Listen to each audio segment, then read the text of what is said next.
नमस्कार। एक बजट बने न्यारा सीरीज का ये चौथा वीडियो है अंशुमान सर के साथ और अपने इस वीडियो में हम समझेंगे डिसइन्वेस्टमेंट को लेकर सरकार की स्ट्रेटजी को। बजट आने से ठीक पहले प्राइवेटाइजेशन पॉलिसी आती है, उसकी मंजूरी मिलती है। मौजूदा साल का हाल कुछ ऐसा है कि 2.1 लाख करोड़ का टारगेट था और केवल 17-18 हजार करोड़ का विनिवेश ताजा आंकड़े मिलने तक हो पाया था। क्यों हम इतना पिछड़े? क्या हमने एक बड़ी गाड़ी छोड़ दी? अगले साल के टारगेट कैसे हो सकते हैं? नई पॉलिसी की रोशनी में हम इसको समझेंगे।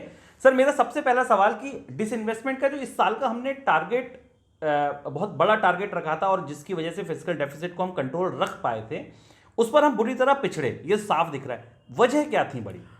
मुझे लगता है कि पूरा कोविड के दौरान सरकार की वरीयताएं बदल गई। हालांकि वित्त मंत्रालय को चिकित्सा संबंधी चुनौतियों से उतना जूझना नहीं पड़ा था, पर सरकार ने एक बड़ी अपॉर्चुनिटी मिस की, एक बड़ा अवसर मिस किया। क्योंकि जब स्टॉक मार्केट में लगातार निवेश हो रहा था, इस मंदी के बाद भी विदेशी निवेशक पैसा लगा रहे थे, डोमेस्टिक इन्वेस्टर्स पैसा लगा रहे थे। हमने देखा कि अभी 50,000 सेंसेक्स पहुंचा ना, कि उसके बाद करेक्शन आया, तो एक अच्छा मौका था जब छोटी छोटी कंपनियां करीब करीब 19 IPO आकर निकल गए, जिन्होंने ह्यूज सब्सक्रिप्शन लिया।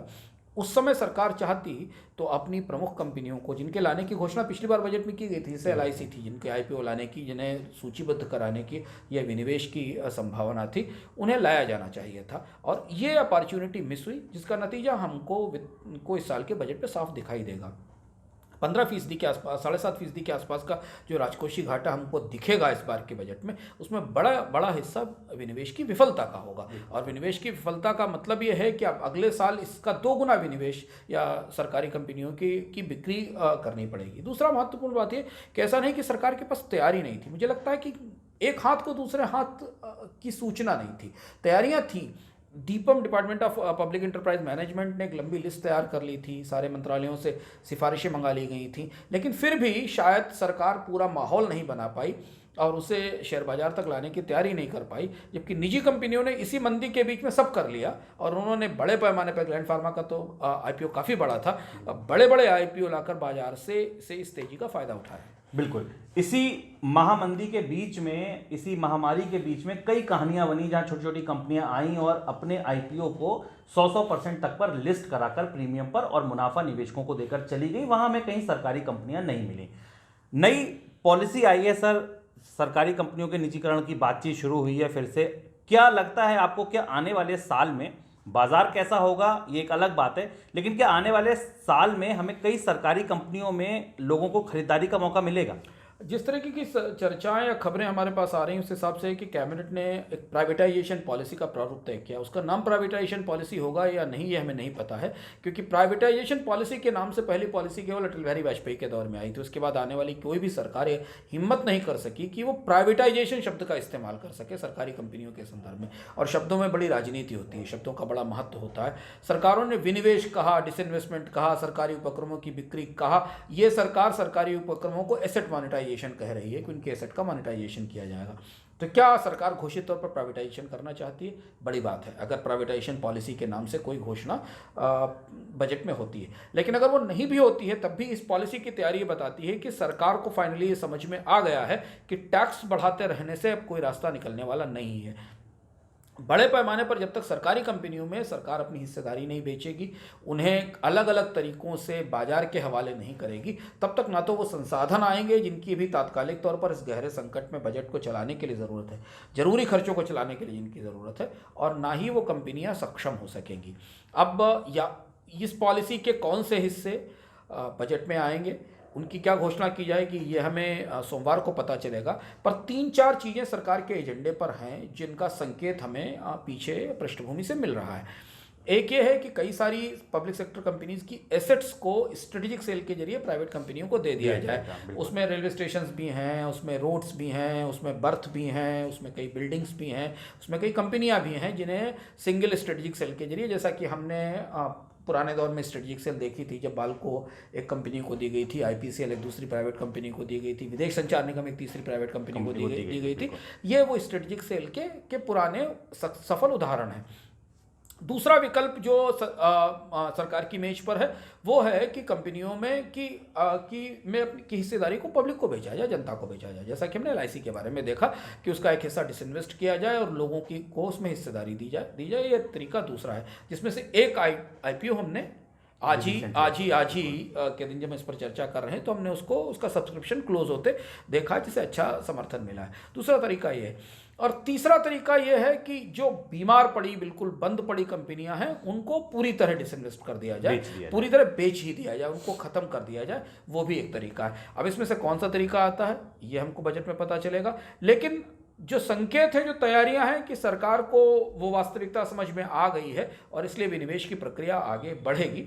राजनीति उसको कैसे लेगी, दूसरा इसमें प्रतिक्रिया क्या होगी डिफरेंट यूनियन, कंपनियां, पॉलिटिकल पार्टीज इस पे कैसे रिएक्ट करेंगी, उनकी प्रतिक्रिया क्या होगी, ये बाद में देखने की बात होगी। टैक्स के बाद डिसइन्वेस्टमेंट एक दूसरा बड़ा स्रोत होता है सरकार के लिए बोरोइंग करने से पहले। हमने देखा कि जब 23 लाख करोड़ के आसपास का टैक्स जुटाने की सरकार ने लक्ष्य रखा था मौजूदा वित्त वर्ष में, अभी वही वित्त वर्ष चल रहा है, तब सरकार ने 2 लाख करोड़ का, करीब 2.1 लाख करोड़ का डिसइन्वेस्टमेंट का टारगेट रखा था। इस बार टैक्स कलेक्शन निश्चित तौर पर उतना, या जितनी तेज ग्रोथ की उम्मीद थी उतना नहीं होगा। तो आपको क्या लगता है डिसइन्वेस्टमेंट के जो टारगेट होंगे इस बार पिछले साल से 2 गुने या 1.5 गुने हम देख सकते हैं? लक्ष्य तय करने में भारतीय वित्त मंत्री बहुत उदार रहते हैं। टारगेट तो बड़े रखना स्वाभाविक बात है। हमने पिछले साल ये देखा कि इस साल के जो आंकड़े हमारे पास हैं उसमें करीब 5-5.5 लाख करोड़ रुपए का टैक्स रेवेन्यू शॉर्टफॉल है और 2 लाख करोड़ रुपए में से कुछ 50 से शायद 30-45 हज़ार करोड़ रुपए का डिसइन्वेस्टमेंट ETF के जरिए जो हुआ था, उसके अलावा बाकी हिस्सा शॉर्टफॉल में है। अब ये देखना है कि अगले साल जो रेवेन्यू का स्ट्रक्चर है उसमें सरकार कितना रेवेन्यू ग्रोथ पर दांव लगाती है और कितना इनकी बिक्री पर दांव लगाती है। सरकार को मिलने वाला राजस्व अर्थव्यवस्था में बढ़ोतरी की दर से सीधा रिश्ता रखता है। बिल्कुल। अगर इकोनॉमी में ग्रोथ रेट सामान्य सालों में 7 से 7.5% होती तो सरकार उसकी डबल रेवेन्यू ग्रोथ रेट 14-15% की, क्योंकि आप ये मान के चलें कि नॉमिनल GDP ग्रोथ रेट मिलाकर, महंगाई की दर के साथ मिलाकर सरकार उसके आसपास की रेवेन्यू ग्रोथ रेट रखती है। यानी अगर नॉमिनल GDP आपका 12-13-14% है तो रेवेन्यू की ग्रोथ रेट उसके आसपास रहेगी। इस साल तो वो परिस्थिति है ही नहीं। इस साल तो हम ये साल खत्म करने जा रहे हैं जब 10% के आसपास कॉन्ट्रैक्शन है अर्थव्यवस्था में, बिल्कुल GDP सिकुड़ गया है। अगले साल की भी ग्रोथ वास्तविक आधार पर 1 से 1.5% की होगी। तो शायद रेवेन्यू में तो आने वाले अगले साल में थोड़ा सा नॉर्मल सी आ जाएगी, क्योंकि आर्थिक गतिविधियां सामान्य स्थिति में बढ़ेंगी, पर वो बायंसी नहीं आएगी। दो चीज समझना रेवेन्यू को मामले में जरूरी है कि एक रेवेन्यू में नॉर्मल सी होती है, एक बायंसी होती है। बायंसी नहीं आने वाली है, क्योंकि बायंसी तो तब आएगी जब GDP में तेज ग्रोथ आएगी, जब हम ग्रोथ के पाथ पर पहुंच जाएंगे। अभी तो हम रिसेशन में है, फिर उसके बाद हम रिकवरी के पाथ में आएंगे, फिर ग्रोथ के पाथ में आएंगे। तो ये अब अगले साल से रिकवरी का पाथ थोड़ा थोड़ा शुरू होगा।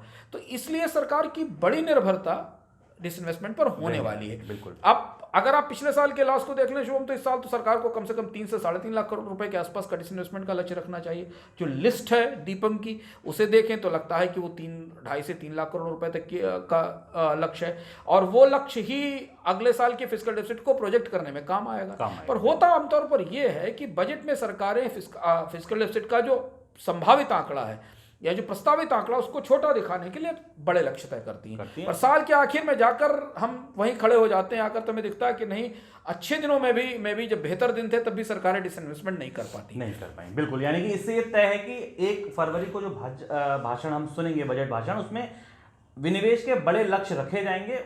उनको पूरा करने की भी तैयारी लगभग पूरी है, बस वो साहस जुटा पाते हैं नहीं जुटा पाती सरकार, ये देखना होगा। इस वीडियो में फिलहाल इतना ही। अगले वीडियो में फिर किसी नए मुद्दे पर चर्चा। तब तक के लिए शुक्रिया।